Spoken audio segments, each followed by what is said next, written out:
marches comme un aveugle qui ne sait pas où il va. Tu marches comme un sourd qui n'entend.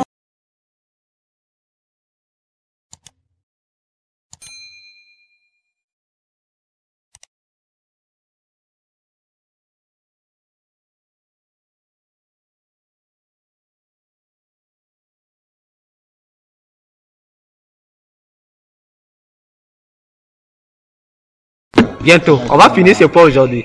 Parce que là, dans 15 minutes. on peut finir. Pour que le samedi prochain, nous rentrons dans notre programme. Alors, la troisième question, c'était avec qui? Question 3. Avec qui? Frère Mercia, tu as la page?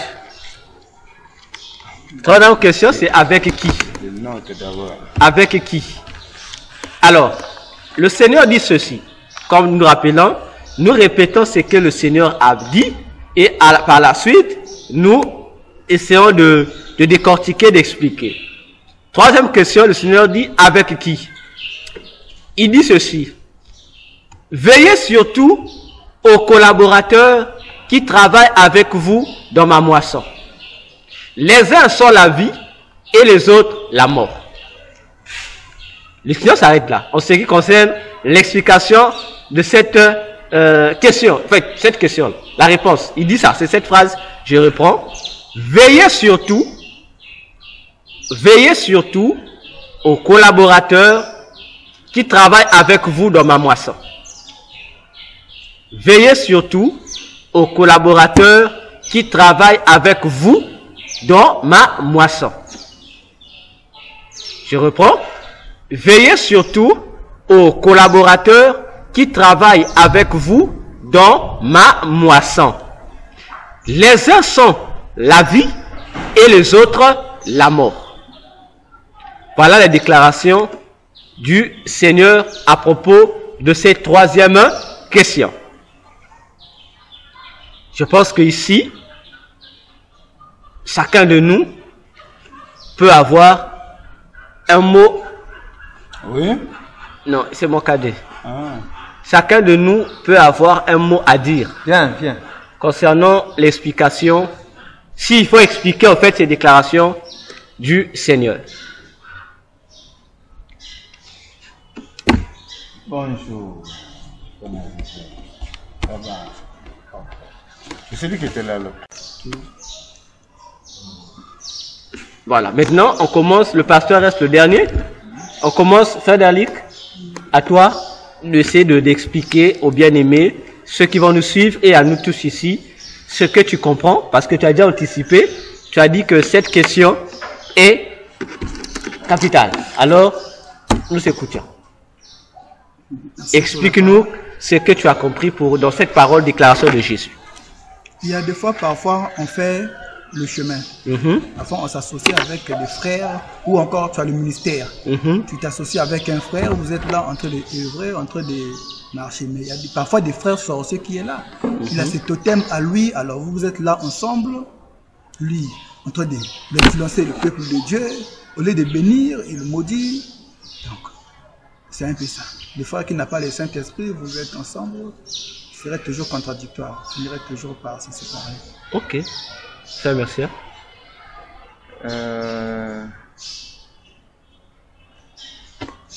Le Seigneur nous dit de veiller sur tous les collaborateurs qui travaillent avec nous dans la moisson, parce que les autres sont la vie et les autres sont la mort. C'est juste une manière d'attirer l'attention. C'est juste une manière d'attirer l'attention sur tous les serviteurs. Quand je dis tous les serviteurs, les vrais serviteurs.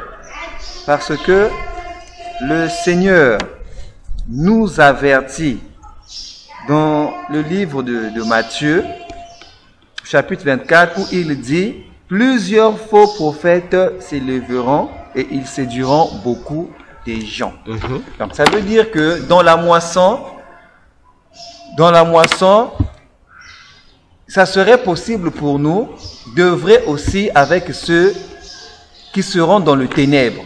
dans le seul but de venir détruire l'œuvre de Dieu. Donc, c'est à nous qu'a été donné ce pouvoir des vrais sentinelles pour veiller sur la vérité et sur le bon déroulement du travail dans la moisson de Dieu. C'est comme ça que je suis en train de voir. Le pasteur va clôturer. Bon, c'est presque dans la même lancée. Collaborateurs, ce sont les compagnons dans le service, dans le ministère.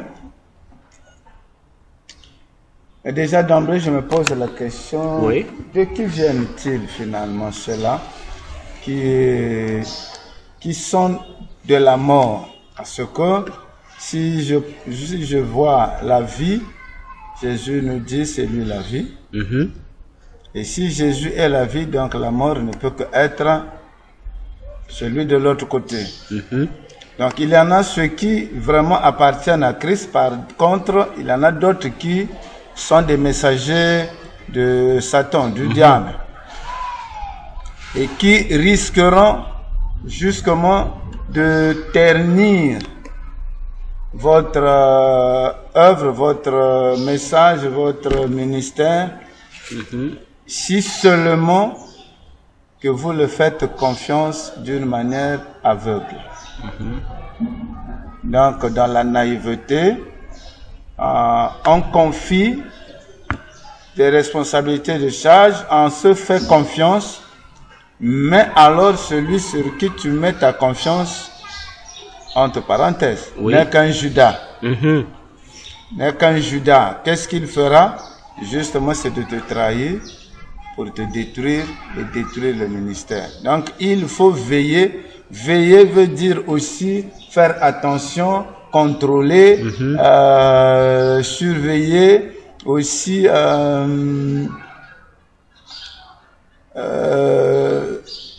ne pas faire confiance aveuglement.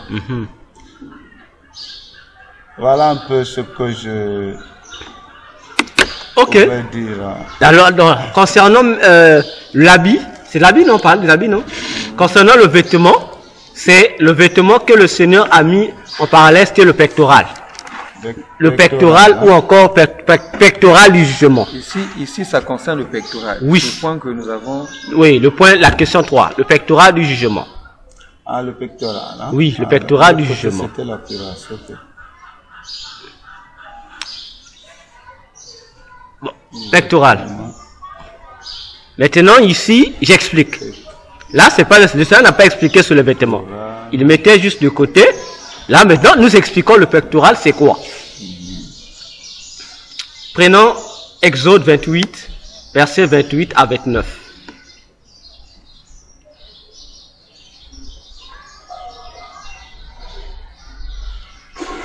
« 28 à 29. » Oui. Exode. 28. 29. Et ils joindront le pectoral élevé par ses anneaux aux anneaux de l'éphod avec un cordon de pourpre afin qu'il tienne au-dessus du ceinturon exquis de l'éphod et que le pectoral ne bouge point de dessus de l'éphod. Voilà. Ça c'est 29. Le 29, maintenant, ainsi Aaron portera sur son cœur les noms des enfants d'Israël au pectoral du jugement. Quand il entrera dans le lieu saint pour mémorial devant l'Éternel continuellement. Ok. Pasteur, vous avez compris? Je vais lire la version. Allez-y. Verset 28.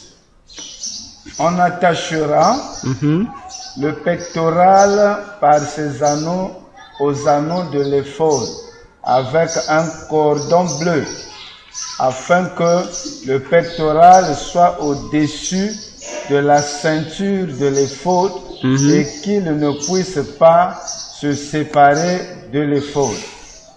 Lorsque Aaron entrera dans le sanctuaire, il portera sur son cœur les noms des fils d'Israël gravé sur le pectoral du jugement, pour en conserver à toujours le souvenir devant l'Éternel. Ok. Est-ce que là, il faut expliquer? On a parlé de l'éphod, non? Oui. On dit l'éphod, c'était comme un vêtement bras cassé, qu'on portait, l'éphod. Alors, au-dessus de l'éphod, on mettait ce gilet-là. Hein, ce pectoral qui était comme un gilet aussi. Mais ça, avec les cordons. Voilà, on met, et c'est sur le pectoral que se trouvaient les... Vu que c'était séparé en deux parties, où chaque partie composait les tribus d'Israël, les 12 tribus d'Israël, donc 6 et 6. Et c'est sur le pectoral, comme on dit la dernière fois, que se trouvaient l'Urim et Tumim. L'Urim et Tumim, c'est par lequel on venait consulter Dieu. Voilà pourquoi on appelle ça pectoral du jugement. Lorsque le serviteur entrait dans le lieu très saint pour interroger Dieu par rapport aux situations qui lui étaient soumises par le peuple, pour trouver la réponse de Dieu, ça s'allumait. Et le pectoral s'allumait. Et parfois Dieu parlait. Dieu lui donnait l'attention à partir de cela. Voilà pourquoi on appelle ça le pectoral du jugement. Et on dit que c'était sur le cœur du sacrificateur. On dit il devait porter le peuple. C'était un souvenir perpétuel. Donc, le fait qu'il portait un peu dans son cœur, il devait rentrer avec. Partout, il rentrait le ciel avec le peuple de Dieu. C'est pourquoi on dit, donc, le pectoral est ici, comme on disait la dernière fois, on a même beaucoup longtemps parlé sur ça, l'amour, d'abord, que le serviteur doit avoir, le gros cœur qu'il doit avoir, et il doit avoir avec lui la révélation de Dieu concernant les préoccupations du peuple. Troisièmement, c'est sur ce pectoral, il doit être capable de montrer à chaque enfant de Dieu ou au peuple de Dieu sa catégorie, sa place dans la pensée de Dieu. Je reprends. 1. Le pectoral ici signifie le grand cœur que un homme de Dieu, un serviteur de Dieu, une servante de Dieu doit avoir vis-à-vis du peuple qu'il est en train de conduire. Le grand cœur doit lui permettre de supporter leurs caprices, d'être pour eux un véritable père, d'être pour eux un véritable ami, d'être pour eux un véritable coach, d'être pour eux tout à la fois. Leur père, leur frère, donc, il devient en un mot, il doit considérer les gens qui lui sont soumis comme étant, comme on dit, les disciples. À ce moment-là, lui devient leur maître, leur rabbi, ou encore leur rabbin, leur enseignant. Il doit être pour eux un frère. Il doit être pour eux un père. Et il doit avoir ce cœur. Le problème, c'est le cœur de supporter. Parce que si tu n'as pas le cœur de supporter ceux que tu diriges, tu finiras par tuer le troupeau. Or, si tu as le cœur d'un père, tu sauras comment les éduquer. Tu seras pas trop léger, tu seras pas léger, mais tu seras sévère. Un côté sera ouvert. Et tu comprendras la tendance du peuple ou des gens qui te sont soumis. Un côté, tu vas bercer, un côté, il y a la chicotte. 2. Le pectoral avait sur lui également l'Urim et Tumim. Or, l'Urim et Tumim, ce sont deux outils. On dit que c'était des éléments qui étaient là aussi, leur forme, les juges se demandent tous comment c'était. On dit ces éléments-là permettaient au sacrificateur d'obtenir l'orientation de Dieu lorsque le peuple venait le consulter. Donc, le sacrificateur, le serviteur ou de Dieu ou la servante de Dieu doit être lui-même un instrument par lequel Dieu peut se révéler aux gens qui sont sous sa responsabilité spirituelle. En un mot, il doit être lui-même la lumière du peuple qu'il dirige. Il doit être lui-même le point électrique qui doit faciliter la transmission de l'électricité du point de son début jusqu'au point de sa destination. Il doit être là, la sentinelle du peuple. Chaque fois savoir sonner la trompette pour avertir le peuple, pour éveiller le peuple. C'est là qu'on dit on parle que du développement des sens spirituels. Parce que tu ne peux pas être guide d'une personne donnée si tu n'as pas en toi les sens spirituels éveillés. En un mot, des sens spirituels qui fonctionnent. Lorsque je parle des sens spirituels, nous savons que sur le plan physique, nous avons 5 sens qui nous permettent d'être des humains. On a les yeux, les oreilles, le nez, la bouche et le toucher. Voilà. Donc, du coup, sur le plan spirituel également, un conducteur des autres doit avoir ces 5 sens spirituels en état de veille. Ça ne doit pas somnoler. Parce que chaque fois, le peuple ou les gens qui sont sous ta responsabilité spirituelle chercheront à avoir l'orientation de Dieu auprès de toi. Ils vont chercher comment faire. Ils vont se rapprocher de toi parce que eux ils ne savent pas. Et c'est à toi d'être capable de les diriger. Voilà, à tel cas, voilà ce qu'il faut faire. Bon, à tel cas, voilà ce que tu dois faire. Parce que si tu n'es pas capable d'avoir en toi les directives spirituelles, il y aura problème. Parce qu'aujourd'hui, les hommes de Dieu que nous sommes, nous déroutons plusieurs. Parce que nous voulons confondre l'expérience à l'orientation de Dieu. Qui dit que le sujet que tu as reçu, c'est forcément ton expérience qui doit faire tel que tu avais fait là-bas? Non. Et c'est la même chose qui fait la même erreur qui amène les médecins à tuer les personnes dans les hôpitaux. Tu as reçu un patient qui a fait le mot de tête, tu dis, oh, moi c'est surcharge. Tu ne prends pas le soin de consulter le patient. Tu prescris le traitement. Et il s'avère que ce que le patient subissait n'avait rien à voir avec le surménage comme tel. C'était une autre maladie ou une autre anomalie. Et le produit que tu prescris est incompatible avec la maladie et ça crée des AVC. Et la personne meurt. Parce qu'aujourd'hui, lorsque tu es considéré un homme de Dieu, ça devient très rare de voir l'homme de Dieu dire, bon, cherchons d'abord Dieu, c'est que Dieu m'a dit. Non, non, il te donne des directives. Du coup, comme le jeûne est devenu, comme on dit, un exercice, bon, même pas un exercice, c'est devenu un jouet des hommes de Dieu. On fait rentrer quelqu'un au jeûne sans pourtant connaître l'orientation de Dieu. Est-ce que c'est Dieu qui a de l'orientation? Et vous jeûnez, à la fin du jeûne, il n'y a pas de solution. Allez, l'homme de Dieu devait faire seul. Non, bon, je poursuis plus, je suis occupé. Il t'envoie auprès d'autres serviteurs. Ah, va auprès des anciens, va t'encadrer. Parce qu'il est conscient que tu avais mis en erreur.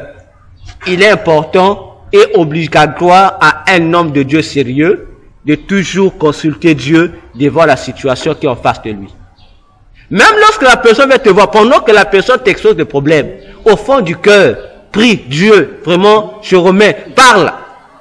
Voilà pourquoi Daniel, lorsqu'on l'appelle pour expliquer le songe de Nebuchadnezzar, dans Daniel 2, le roi dit, il faut quelqu'un qui va d'abord me rappeler ce que j'ai rêvé et d'en donner l'explication. Tous les magiciens, les gros occultistes du roi, ont dit, oh, impossible. Personne ne peut faire ça, c'est impossible. Pourquoi c'est impossible? Quelqu'un qui a rêvé. Ce ton-là donc... C'est toi qui as fait le rêve. Non, c'est même pas l'explication, non. Non. Connaître d'abord ce que non, tu as le problème, connaître d'abord ce que toi tu as rêvé.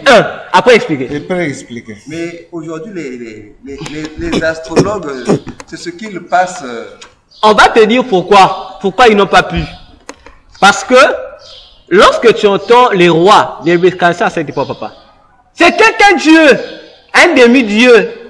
Il était un grand occulte lui-même d'abord. Lui, le grand occulte, qui fonctionne avec des esprits, il fait son rêve, il oublie. Il oublie.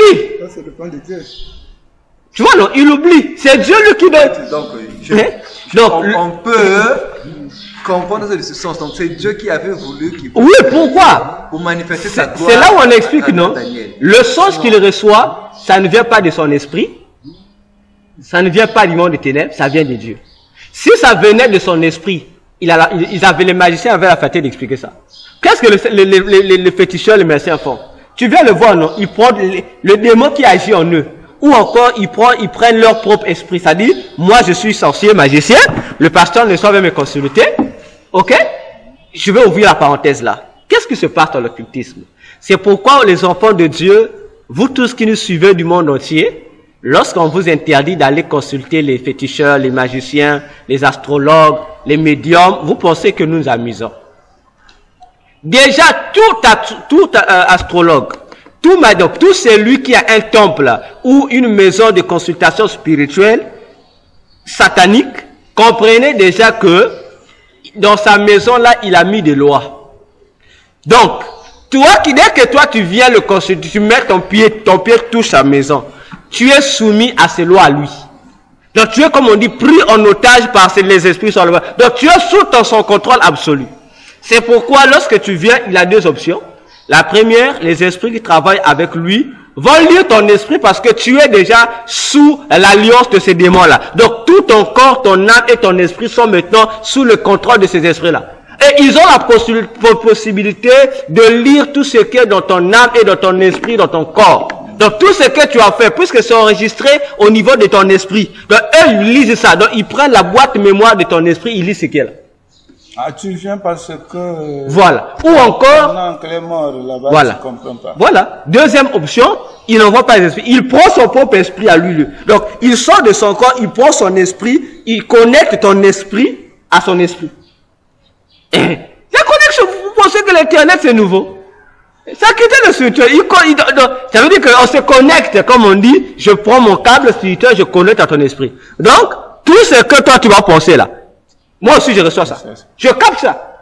Voilà pourquoi le féticheur vous dit, oh, je sais Jacques, pourquoi vous êtes venu. Parce qu'il est connecté à toi. Donc, avant que tu parles, il lit seulement ce qui est dans ton esprit. Il lit. Avant de venir, vous devez faire ceci. Il lit la boîte mémoire de ton esprit. Il te dira, ah, on te dit, ah oui, il connaît. C'est un grand. C'est un puissant. Voilà pourquoi il y a des pasteurs aujourd'hui dans les églises qui vous disent les mêmes choses. Connecte-toi à mon esprit. Connecte-toi à mon esprit. Mais vous connectez à son esprit, après il commence à prophétiser. Vous pensez que c'est Dieu qui parle. En fait, il lit seulement ce qui est dans ton esprit. Tes projets à toi, il les lit. Et certains me disent souvent, oh, mais comment se fait-il que les prophéties qui doivent s'accomplissent? Mais c'est un jeu, non? Moi, je lis d'avance ce que toi tu veux. J'ai dit, le pasteur Nestor va avoir une grande église. J'ai dit lui, j'ai fait quoi? J'ai dit, pasteur, vous aurez une grande église. C'est moi maintenant qui vais programmer l'accomplissement là. Je programme ça avec mes démons. Et on te donne, on dit telle date. On programme ça. Et nous, c'est nous qui allons réaliser ça. Voilà. Et toi, tu vois, tu dis, ah, lorsque je prie, je demande, ça s'accomplit. Oh. Mais ça toi aussi réalise. Il te programme. Et il te fait croire que ça vient, c'est vrai. Et tu rentres dans la séduction. Or, ce qui vient de Dieu, ça ne peut pas lire ça. C'est là le problème.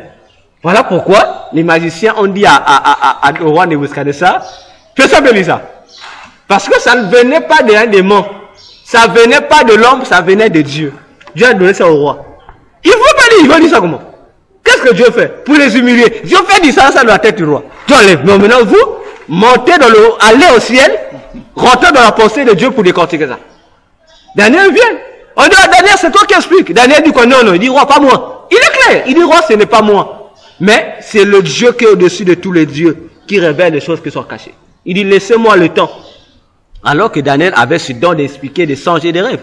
Il dit non, roi. Il allait dire, oh, roi, non, non, il dit non. Il dit, je vais consulter Dieu. Et puis je revenais, donnez-moi un temps. Il a donné une âge. Et Daniel avait dit, il est allé prier jusqu'à ce que Dieu lui a répondu. Et il est revenu au roi. Il dit, voilà ce que dit l'Éternel. Tu as rêvé ceci, tu as rêvé cela, tu as rêvé ceci. Ah, le roi dit, oui, c'est ça. Il dit, voici maintenant l'explication. C'est ce que Dieu fait. Mais nous aujourd'hui, on trouve maintenant que, comme on dit, c'est baisser de la garde, c'est perdre la dignité de dire à quelqu'un qui vient de consulter, on doit prier Dieu. On doit tout chercher à inventer pour nous faire valoir. Alors que là, on n'a pas besoin de nous faire valoir. On a besoin de faire valoir Jésus. Tout court. Et c'est là où ça tape à côté. Après, c'est devenu, on dit, ah, tu es faux pasteur, oh non, il m'insulte. Non! Parce que tu as fait des choses selon toi. Demande la consultation. Aaron ne disait pas aux gens, lorsqu'on veut le consulter en tant que sacrificateur, je dis non. Il rentre, il dit attendez, il va consulter Dieu, il ressort avec la réponse. Si Dieu aussi ne te répond pas, si te dit, Dieu n'a pas répondu, prions. À ce moment-là, dis bon, par rapport à tel cas, restons dans la prière. Priez. Vous priez sans orientation, mais vous priez dans le sens du général. Voilà pour sécuriser un peu. Voilà. Lorsque Dieu va vous donner l'orientation, à ce moment, vous canalisez votre programme de prière. Voilà le rôle de l'umim et tumim. On dit, c'est pour amener Aaron devait porter le jugement du Fils. On dit tout le temps. Qui rentre encore dans une autre dimension. Troisièmement, je pense, un serviteur de Dieu doit savoir se dépenser pour les gens qui sont soumis à sa responsabilité spirituelle. Tu suis spirituellement quelqu'un, tu dois te dépenser pour lui. C'est-à-dire que tu dois faire des sacrifices pour lui. Dépenser énergie, finance ou... Tu dois rentrer dans le sens. Ici, tu dois rentrer. Ici, je n'en ai pas. Pasteur, je viens vous voir. Pasteur, j'ai une situation. Moi, ma situation, pasteur, j'ai des cauchemars. Un, j'ai deuxièmement, ça fait 3 jours que je n'ai pas mangé. Alors, pasteur, vous allez me soutenir comment? Plusieurs se limitent où? Sur le plan physique, spirituel, non? On va prier. Dieu va bénir. Non. Le pasteur doit trouver les deux solutions. Ah, ok, qu'est-ce qu'il faut faire? D'accord, on prie. Bon, enfin, je n'ai pas d'argent ici. Allons-y à la maison. C'est que là, on mange, comme ça, tu manges, tu as des forces. N'est-ce pas ce que Dieu a fait, Élie? Élie qui fuit la mission. Dieu envoie, Élie a fait. Dieu pouvait seulement dire Élie, ah, Élie, vas-y. Mais Élie a l'onction. Qu'est-ce qui lui manque? C'est la force physique. Mais la force physique, c'est pas l'onction qui donne ça. C'est la nourriture. L'ange vient préparer pour Élie. Et on dit, prends, tu prendras la force. Continue la marche. Mais donc ça rentre pas toujours dans le premier... Et quoi ça? Premier point lequel? Dépendre. Non! Le premier point, on a parlé de supporter. Les caprices. Ici, nous parlons de... Non, supporter les caprices, nous avons parlé du cœur, non? Oui, le cœur, c'est dans le sens de supporter les caprices, non? C'est autre chose. Tu les supportes le caractère pour éduquer. Mais ici, tu vas maintenant te dépenser pour eux. C'est autre chose. Supporter et nourrir, c'est pas pareil. Là, tu te dépenses pour eux. Parce qu'il y a des problèmes spirituels ici, on souffre pour rien. Bon, quelqu'un qui est dans le chômage. Pasteur, priez pour moi, laissez le chômage. Oh, bon, le pasteur Nestor a quelqu'un, il sait qu'il a quelqu'un là-bas qui a une société. Bon, le pasteur Nestor va faire passer quelqu'un, cette personne-là, dans 40 jours de prière, ou je ne prière. Non. Le pasteur Nestor dit, ok, problème du travail. D'accord, prions. Ok, d'accord. Je vais construire mon Dieu. Il appelle là-bas. Ah, enfin, mais j'ai quelqu'un bien aimé ici qui a habité au travail. Il n'y a pas un endroit là-bas. C'est fini. On va me donner la prière pour ça. On pose la question, frère, tu vas faire quel métier? Oh, d'accord, prions Dieu. Ah, ok, on l'amène là-bas. Bon, maintenant, c'est quand on dit, il faut savoir te dépenser et être toujours en commun accord avec Dieu. C'est pourquoi moi je ramène ça dans le premier point. Non! Pourquoi? Parce que moi j'ai écrit, le pectoral symbolise l'amour. C'est-à-dire que... Toi, tu as généralisé ça dans ce sens-là. Écoute d'abord, non? C'est-à-dire que l'amour dans le cœur. Pourquoi? Parce que je prends la place d'un berger, par exemple. Le berger, quel est le rôle du berger? D'abord, supporter les caprices de ses brebis. Oui. Dans le pâturage, oui. Les brebis peuvent chier n'importe où, les brebis peuvent courir de gauche à droite. Tu dois les prendre, ramener, dresser. Deuxièmement, tu fais quoi? Tu nourris tes brebis, tu soignes. Mais c'est ce que je dis. Toi, tu as tout généralisé. Or, nous, on va du particulier au particulier. Donc, on décortique les points là. On ne les a pas mélangés. Donc, toi, tu as tout assemblé. Voilà pourquoi tu ramènes son premier point. Or, le premier point, on s'est limité dans le cas de supporter les comportements. Ici, nous parlons, c'est le troisième point, non? Nous parlons de savoir se dépenser pour ça. Parce qu'il y a des choses qui n'ont rien à voir avec la spiritualité. Qui concerne les choses physiques. Bon, on va épouser une sœur qui veut se marier. Bon, le pasteur se précipite à prier pour la sœur. Pour mais la question, il faut d'abord se poser. Pas d'abord avec la sœur. Le mariage, c'est pas d'abord spirituel, il est d'abord physique. Est-ce que physiquement, la sœur a-t-elle des critères pour qu'elle soit au foyer? On en a vu ici. Des sœurs qui vont se marier, mais elles ne savent pas préparer ni faire des soins domestiques. Et le pasteur, comme il était spirituel, priait un jour avant le mariage. Donc, le mariage c'est demain, aujourd'hui. Simple curiosité, la sœur était chez le pasteur. Simple curiosité, le pasteur a dit à la sœur, ah bon, la sœur, vraiment, aujourd'hui tu es venue chez moi, tu dois me préparer un bon bouillon. Oh. La sœur pensait que le pasteur s'amusait. Parce que non, moi je veux goûter ton bon bouillon avant que tu ailles chez ton mari là-bas, demain il y aura le mariage et autres. La sœur dit, papa, je ne sais pas préparer. Le pasteur aussi croyait que c'était de l'amusement. La sœur du pasteur, je ne sais pas pour moi préparer. Alors, pasteur Nestor, imagine-toi. Voilà. Alors, le pasteur dit, mais comment tu fais pour, lorsque dans le fiançailles, comment tu vas pour le mari? Elle dit, non, c'est pas moi qui préparer. J'appelais ma soeur, venait préparer. Bon. Le pasteur était confus. Le pasteur dit, mais pourquoi tu ne veux pas dire ça? Ah! À ce moment-là, le pasteur, sur le même jour, le pasteur était content de sortir l'argent. Il a pris maman pasteur, dit, maman pasteur, ta fille ne sait pas préparer. Moi, je connais le frère là qui va te marier. Là, je connais les plats qu'il aime. Tel plat, tel plat. Le pasteur a pris son argent, a envoyé sa propre femme au marché pour acheter tous ces plats-là, montrer le même jour-là à cette sœur-là comment préparer le plat préféré de son mari. Il dit, les autres, tu peux découvrir après. Mais c'est qu'il connaît là. Demain, dès que vous allez vous marier, tu prends pas le reste. Et jusqu'à ce qu'ils soient mariés, tout ça, la femme venait continuer le cours auprès de ta maman. Voyez-vous? Mais si le pasteur n'avait pas demandé à préparer le bouillon, c'est catastrophique. Même si je suis le docteur. Tu sais pas préparer, tu vas faire le ménage? Oh non. Il y aura un problème. Il y aura un problème. Voyez-vous? Voilà pourquoi il est important à l'homme de Dieu de savoir se dépenser pour ses brebis. La brebis n'est pas intelligente. Pose la question. Tu as arrêté l'école à quel niveau? C'est le droit du berger de prendre la brebis et de le renvoyer à l'école. C'est le droit du pasteur de mettre à la disposition des brebis tous les outils possibles pour les amener à être, comme on dit chez nous en Afrique, des hommes dans la société. C'est pas moi qui invente, pasteur. Mais regardez. La Bible dit dans 2 Chroniques 20:20. Confiez-vous à l'Éternel, vous serez affermis. À mes serviteurs, vous faites quoi? Vous réussirez. Mais aujourd'hui, ce passage a été déformé. C'est devenu en limite aux offrandes. Vous dites, venez me donner les offrandes. Alors c'est perdu. Lorsque je viens à Dieu, Dieu fait quoi? Dieu m'affermit. Je viens au serviteur, je dois réussir. Mais je vais réussir comment? Dieu m'affermit comment? En mettant à ma disposition des ingrédients spirituels pour que je sois soudé spirituellement parlant. N'est-ce pas? Dieu va te donner la force de prier, il va te donner l'intelligence, le discernement spirituel. Mais toi, l'homme de Dieu, pour que je réussisse, pour c'est la réussite, tu dois mettre à ma disposition les outils de la réussite. Mais parmi les outils de la réussite, il y a l'argent. Voilà, les hommes de Dieu donnent tout, sauf l'argent. L'argent, maintenant, ils vous disent, non, vous apportez l'argent. Non, tout doit être... Oui. Non, papa, moi, je n'aime pas utiliser le verset de Galates 6. À soutenir papa, tu es là, tu vas avoir le retard. Note là. Tu es docteur toi-même. Galates 6, il dit quoi? Galates 6, de vos biens à celui qui vous enseigne. Ce verset également a été mal déformé. Les gens limitent. On dit quoi? Il faut donner à l'argent. Donc, après avoir écouté nos prédications, ou après avoir assisté à un culte, il faut forcément donner une offrande. Non, on dit les biens.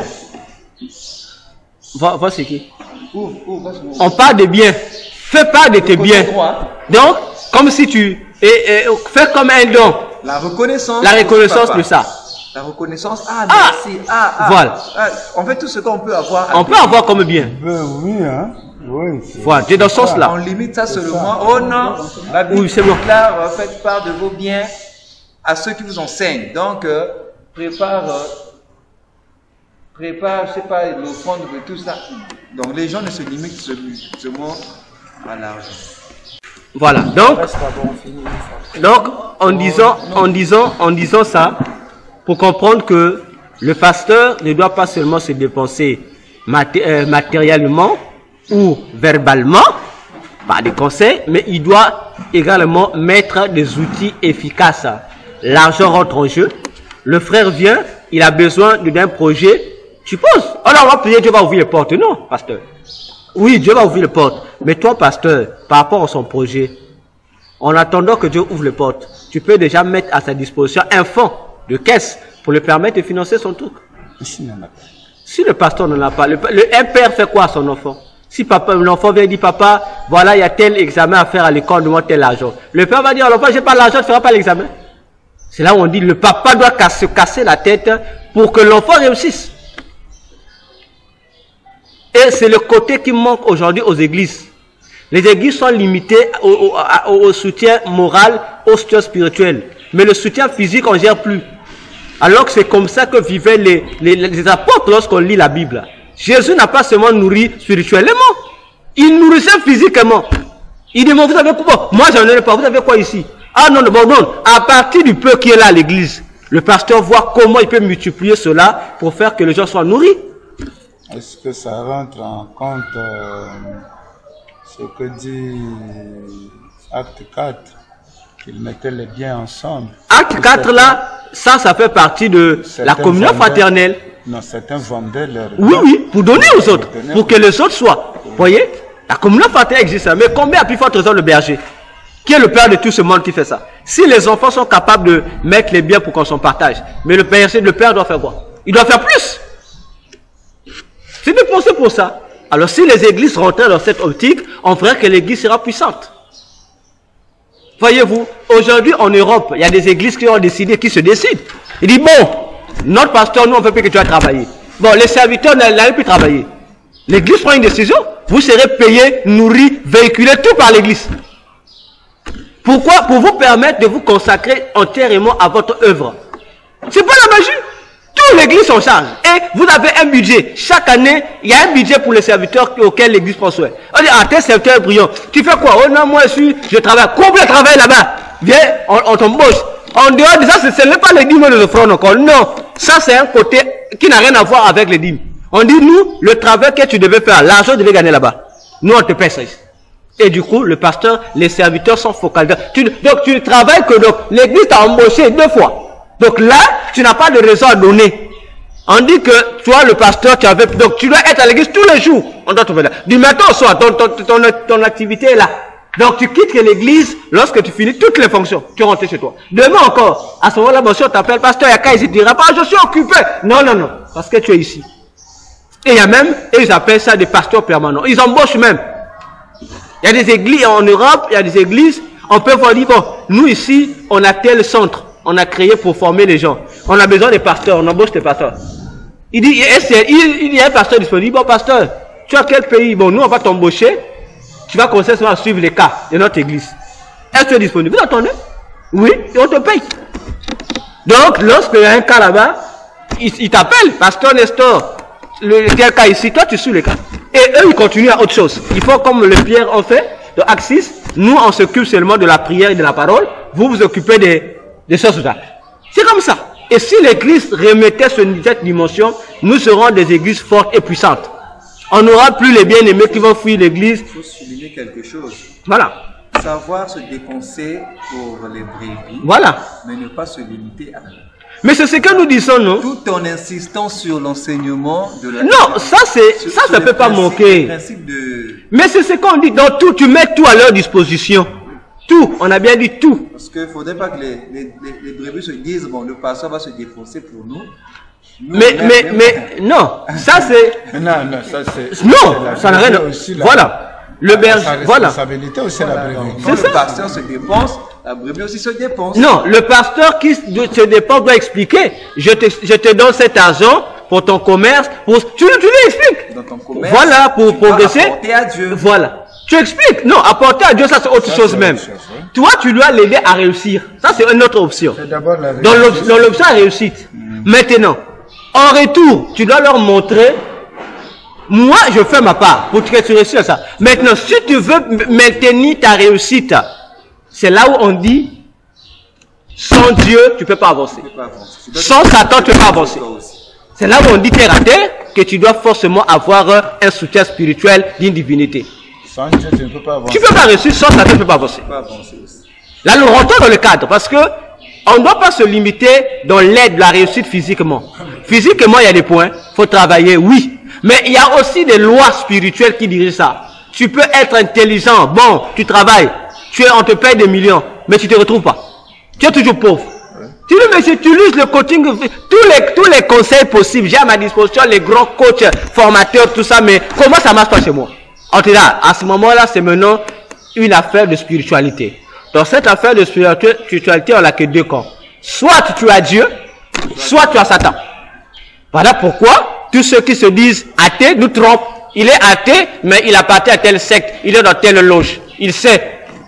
Et nous, les enfants de Dieu, nous avons l'esprit supérieur. Donc, dans nos activités, nous sommes appelés à réussir.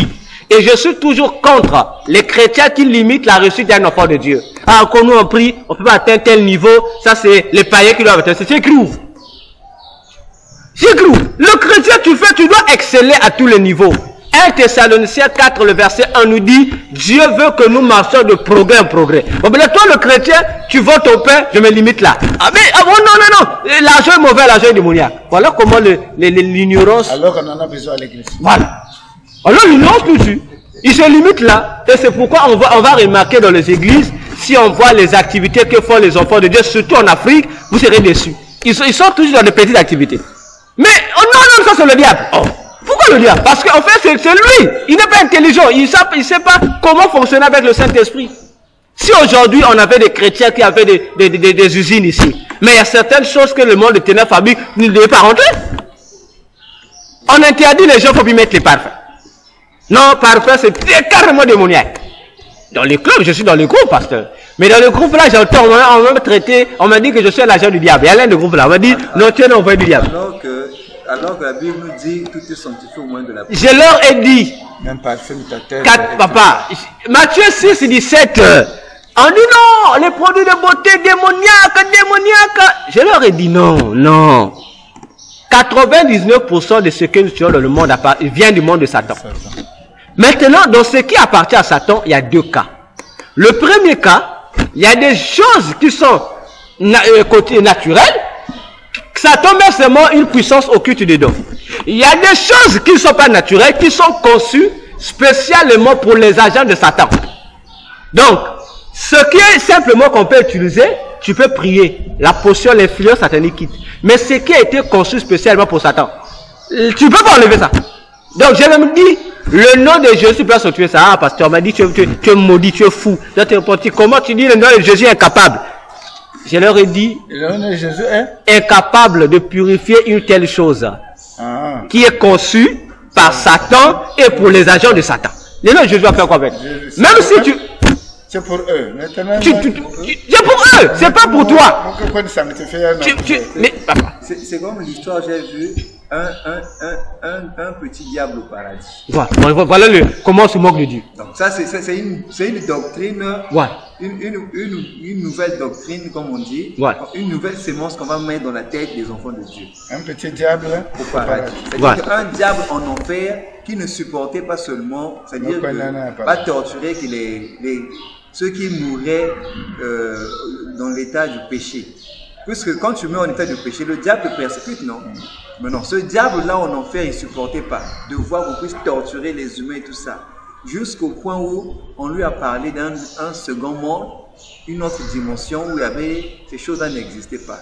Et il a voulu aller jusqu'à ce qu'il a pu arriver au paradis.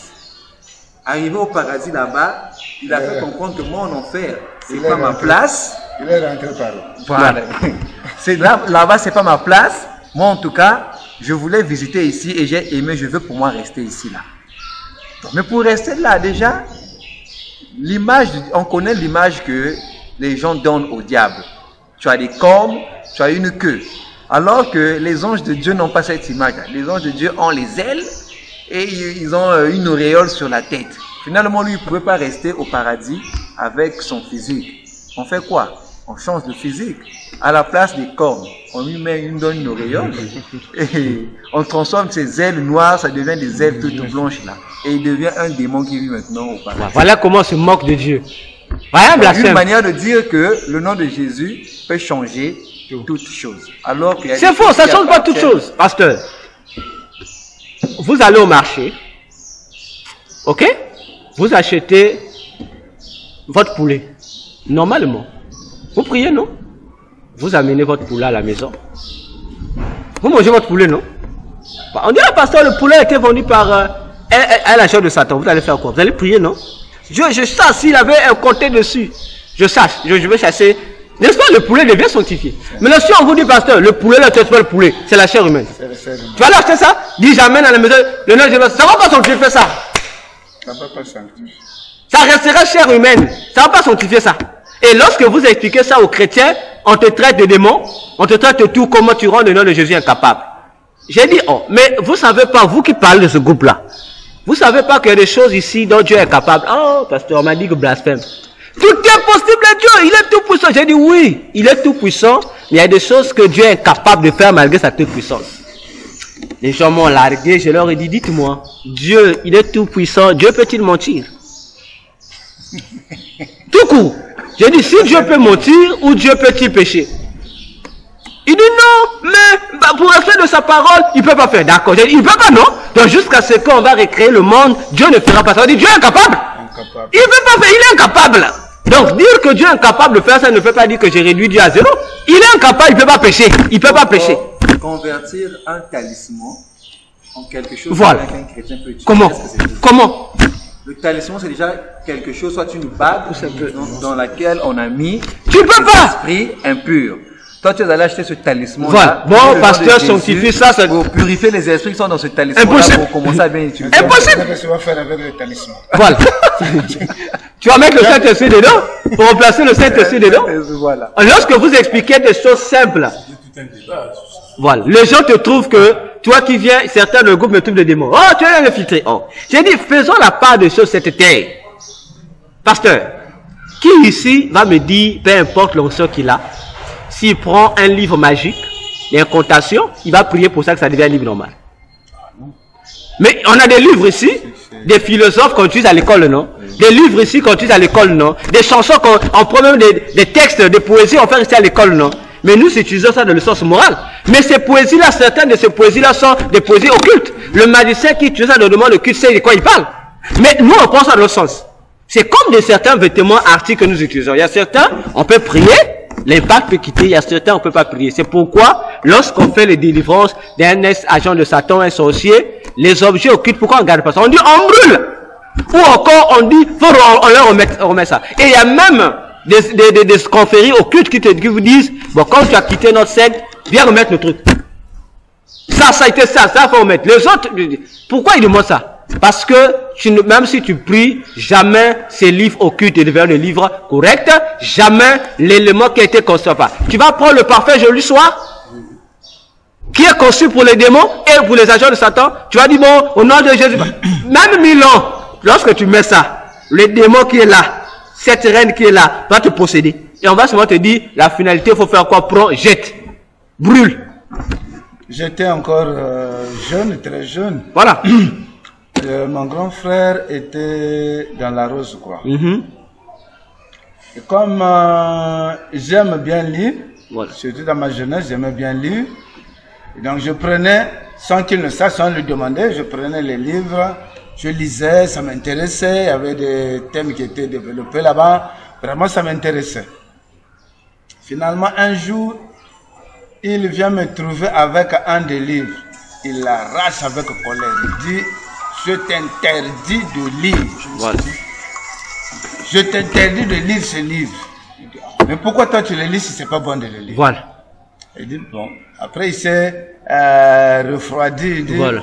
C'est vrai, là je le lis, c'est pour une cause. Oui. Mais, toi en les lisant, il y a des livres, dès le moment où tu lis, tu t'inscris sans le savoir. Voilà.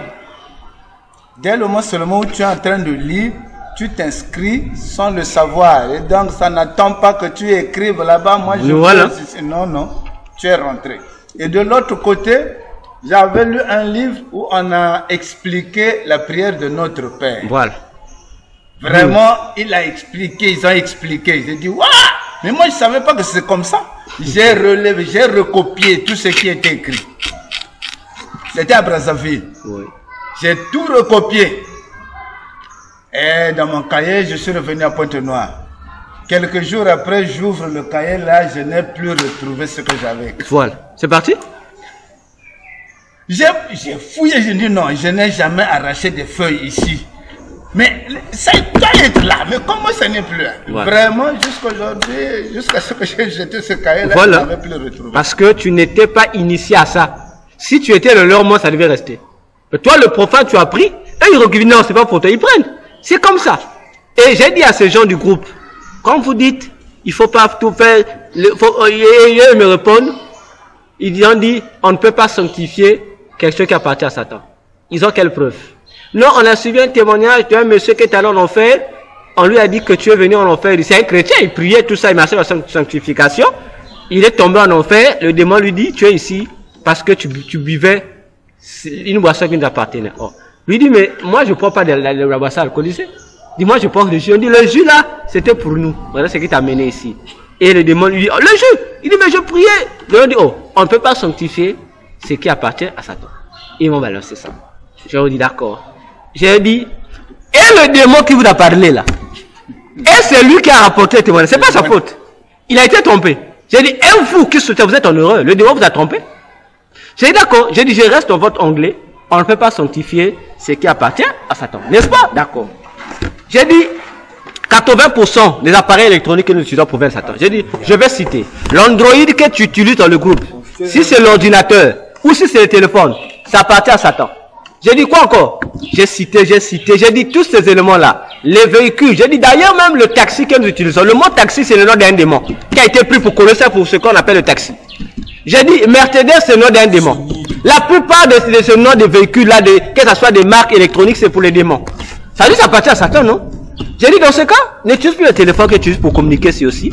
N'utilise plus l'ordinateur, ni la télé, ni les habits que tu portes. Il me répond, non! Il veut vraiment l'exemple, hein, ce frère-là. Non, on peut utiliser, donc si on utilise les micros qui ont des marques là à l'église, il n'y a pas de problème pour que c'est pour la gloire de Dieu. J'ai dit, mon frère, est-ce que tu veux dire ce que tu dis? Utiliser pour la gloire de Dieu, pas ça appartient à Satan. Comment vas-tu utiliser quelque chose qu'on ne peut pas purifier, qui appartient à Satan pour Dieu? J'ai dit, imagine tu vas commencer à faire les dégâts à l'église. Oh non, frère, tu es sataniste. Tu es le dieu du diable. J'ai dit, mon frère, je comprends que vous avez un niveau bas spirituel. Le monde spirituel que vous prétendez connaître, vous ne le connaissez pas. Donc vous avez des idées. Voilà pourquoi vous embrouillez. Il y a des choses, que ce soit des habits. Il dit non, les habits où on peut porter, les chrétiens sont des habits modestes. J'ai dit, papa, ça montre que les habits modestes qui n'ont pas de griffes qu'ils prétendaient là. J'ai dit, ça montre que tu connais pas le monde spirituel. On t'a dit que les vêtements sataniques, c'est forcément seulement les vêtements où on a mis 666. J'ai dit, il y a des vêtements ici qui n'ont même pas de griffes. Les gens portent. Mais ces vêtements-là appartiennent à Satan. C'est fabriqué pour Satan.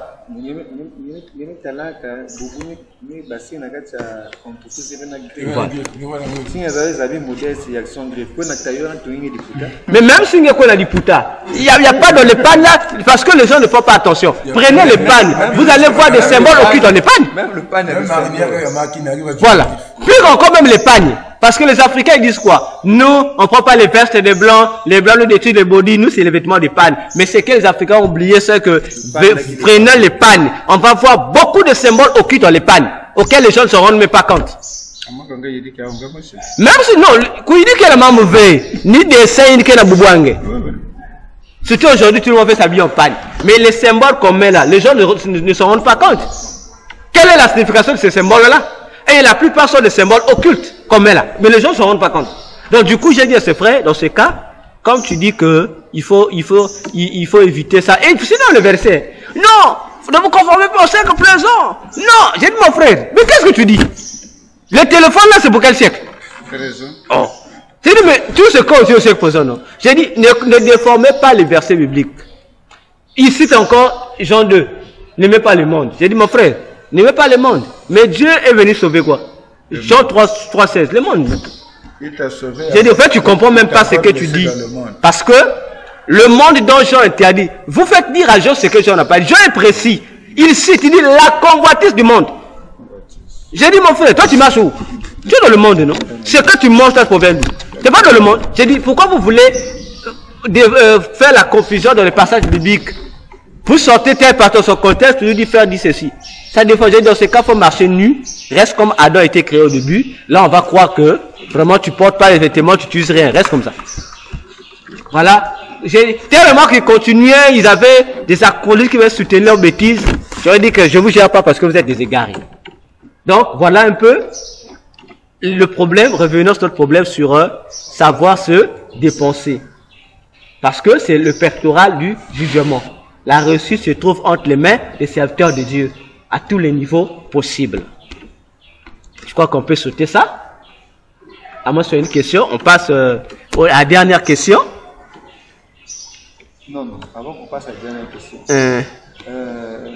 À quoi Non, à quelle arme spirituelle À quelle arme spirituelle, selon Ephésiens 6, pouvons-nous, comme on dit, élucider le pectoral? Puisque l'effort, nous avons dit, c'est le bonnet. Non, plutôt... Non, je comprends. Voilà. Non, ça ne veut, ce que tu fais là, ça n'a pas dit que les vêtements du Seigneur sanctificateur ont forcément un rapport avec les armes spirituelles citées de Ephésiens 6. Non. Non. Il y a des éléments qui n'ont rien à voir avec ça. On peut le concevoir ici. Non, non, non. Non. L'arme, il faut dire, parce que ça a plusieurs fonctions, non? Ça joue le rôle de porter le peuple, ça joue le rôle de donner des orientations à Dieu. Maintenant, dans les armes, là, quelle est l'arme qui fait ça? Parmi les armes, cité de Ephésiens 6. Quelle arme qui fait ce rôle-là?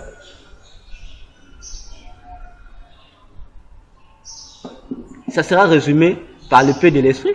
Parce qu'il n'y a que seul le Père qui est la parole qui supporte, qui fait ce rôle-là. Donc, c'est pas forcément coller, non. Pas forcément coller.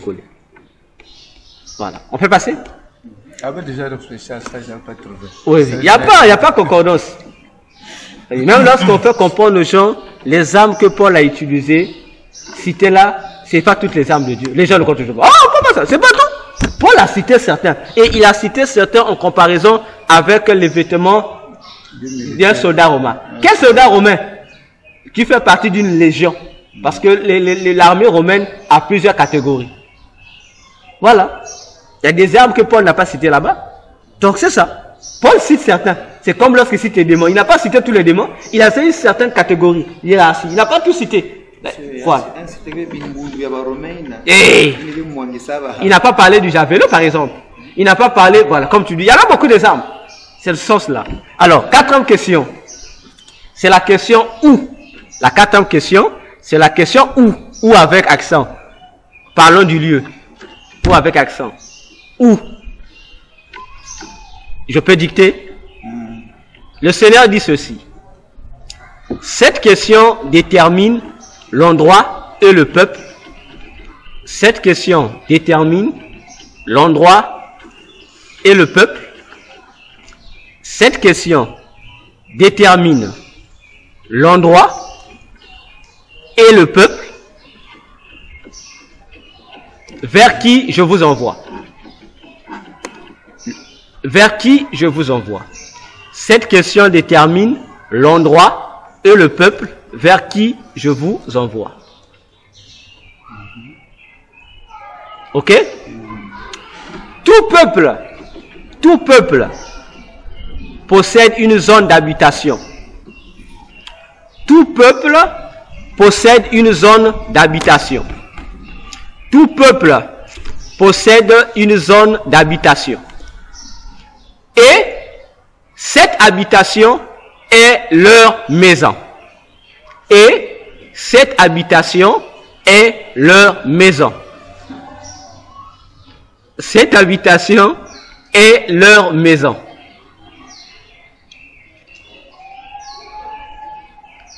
Trouvez ces habitations et libérez-les de là comme Lot à Sodome. Je reprends. Trouvez ces habitations et libérez-les de là comme Lot à Sodome.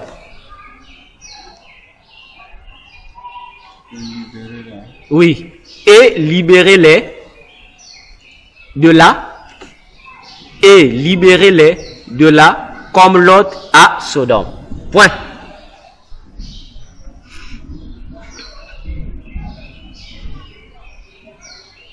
Donc c'est bon?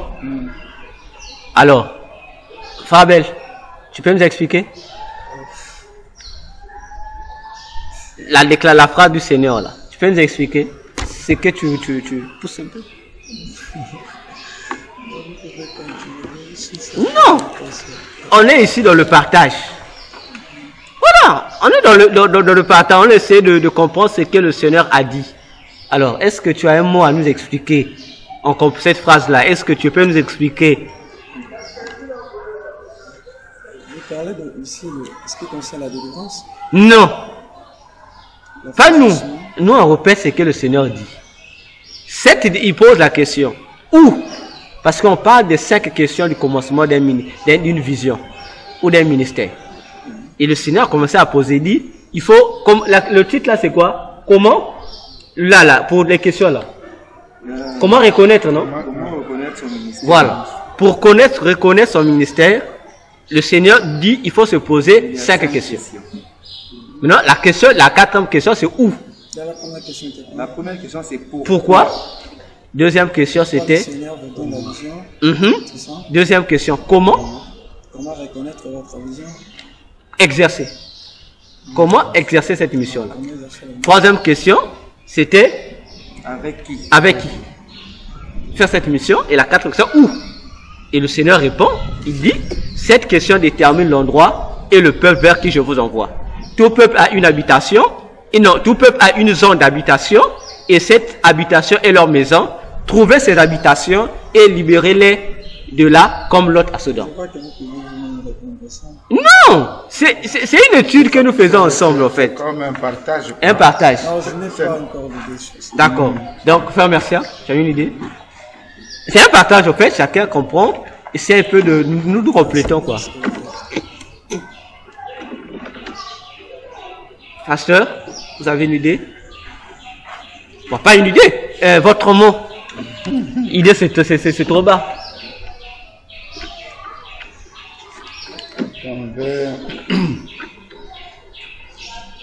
L'envoi, je vais parler de principalement de la mission de Paul vers les païens. C'était justement pour aller vers eux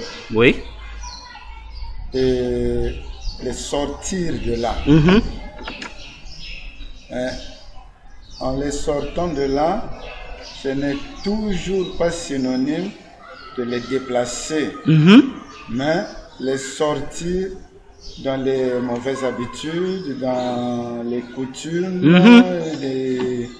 des choses pareilles, afin d'en faire un peuple de Dieu. Comme il dit, trouver ses habitants et libérer-les de là, comme Lot à Sodome. Or, que dans l'image de Lot à Sodome, physiquement, Dieu fait sortir Lot de Sodome parce que le feu tombait. Parce que le feu tombait. Mais ici, nous sommes encore dans le salut à l'étape primaire. Quand je parle d'étape primaire, ça veut dire ramener les gens à Dieu. Ce n'est pas encore le temps du jugement dernier où l'Église doit être enlevée. Donc, sortir de là, justement, les sortir dans des choses qui n'ont rien à voir avec la relation avec Dieu.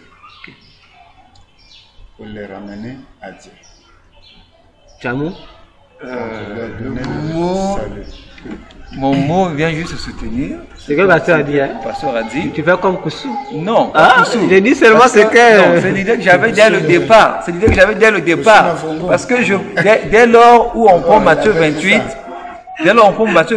où le Seigneur dit, allez de partout le monde des nations, les disciples. Donc déjà qu'avant que le pasteur n'intervienne même, c'est l'idée que j'avais. À l'école! Mais c'est ce que j'allais dire! Il m'a posé la question. Mais tellement que j'ai, comme on dit, j'ai lambiné pour répondre, vous avez déjà, il vous a reposé à vous. Mais sinon, j'étais dans cet onglet-là, où on nous a demandé d'aller faire des nations, les disciples.